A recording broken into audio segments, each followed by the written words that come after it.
የመካከለኛው ምስራቅ ቀጠና ውጥረት በነገሰበት የዲፕሎማሲው መድረክ በሽኩቻ በተሞላበት በዚህ አደገኛ ጊዜ የእስራኤሉ ጠቅላይ ሚኒስትር ቤንያሚን ኔታንያሁ ወደ ዋሽንግተን ዲሲ አምርተዋል።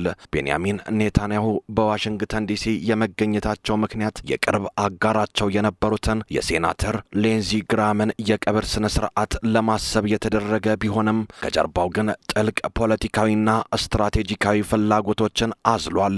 ኔታንያሁ ከጦርነት አውድማ ለ3 ቀናት የተመለሰውን የነጩን ቤተ መንግስት በር ለማንኳኳት ደጅ ጠንተዋል። በተለይም ፕሬዝዳንት ዶናልድ ትራምፕና ቤንያሚን ኔታንያሁ በዋይት ሃውስ የሚያደርጉት ውይይት በቀጠናው የወደፊት እጣ ፈንታ ላይ ትልቅ ሚና ይኖረዋል። በአንድ ወቅት የማይበጠስ ወዳጅነት አላቸው ይባልላቸው የነበሩት ሁለቱ መሪዎች ዛሬ ላይ የየራሳቸው የፖለቲካ ህልውና ለማስጠበቅ በሚያደርጉት ፍልሚያ በፖሊሲ ደረጃ መጋጨት ጀምረዋል።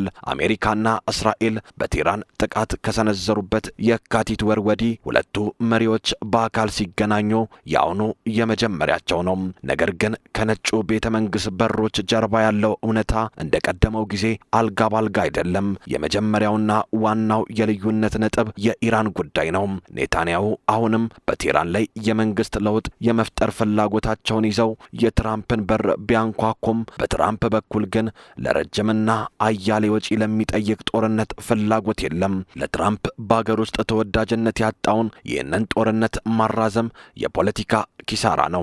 ትራምፕ ከኢራን ጋር የጀመሩትን የዲፕሎማሲ መንገድ ኔታንያሁ በሊባኖስ በሚሰነዝሩት ጥቃት እያበላሹት እንደሆነ በማሰብ በስልክ ውይይት ላይ እብድ እስከ ማለት መድረሳቸው ይታወሳል። በጊዜው ውሳኔዎችን የምሰጠው እኔ ነኝ የሚለው የትራምፕ ጠንካራ መግለጫ የዚሁ ድብቅ ውጥረት ማሳያ ተደርጎ ተወስዷል። የፖለቲካ ተንታኞች እንደሚሉት ኔታንያሁ ጦርነቱ ቢቀጥል በአገር ውስጥ የፖለቲካ ጥቅም የሚያገኙ ሲሆን፣ ትራምፕ ግን ጦርነቱን በስምምነት አቁመው የዲፕሎማሲ ድል መቀዳጀት ይፈልጋሉ። ሁለቱ ፍላጎቶች በቀጥታ የፊት ለፊት ግጭት ውስጥ ገብተዋል። ሌላኛው የልዩነት አጀንዳቸው የሊባኖስና የዌስት ባንክ ጉዳይ ነው። ትራምፕ እስራኤል ከሊባኖስ፣ ሶሪያና ጋዛ እንድትወጣ ቢጫኑም ኔታንያሁ ግን ይህን ሐሳብ እቃወማለሁ ሲሉ ለደህንነት ካቢኔያቸው ተናግረዋል።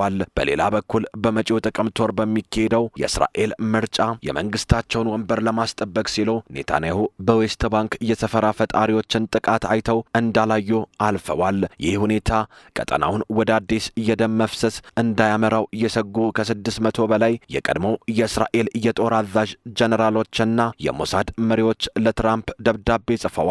ደብዳቤውም ከእርሶ በቀር ይህንን ወረራና የጥቃት አደጋ ማቆም የሚችል ማንም የለም የሚል አቤቱታ የያዘ ነበር።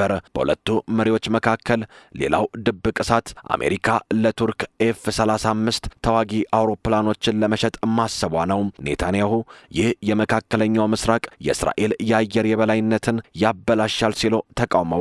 ትራምፕ ግን በንግድና በአያልነት ስሜት ለፈለግነው ሀገር እንሸጣለን በሚል የኔታንያሁን ተቃውሞ ወደ ጎን ብለውታል። ለዚህም ይመስላል ከፍተኛ ውጥረት ከተሞላበት ስብሰባ በኋላ የሚመጣው ቀጣዩ ምዕራፍ ምንድን ነው የሚለው ትልቁ ጥያቄ የሆነው።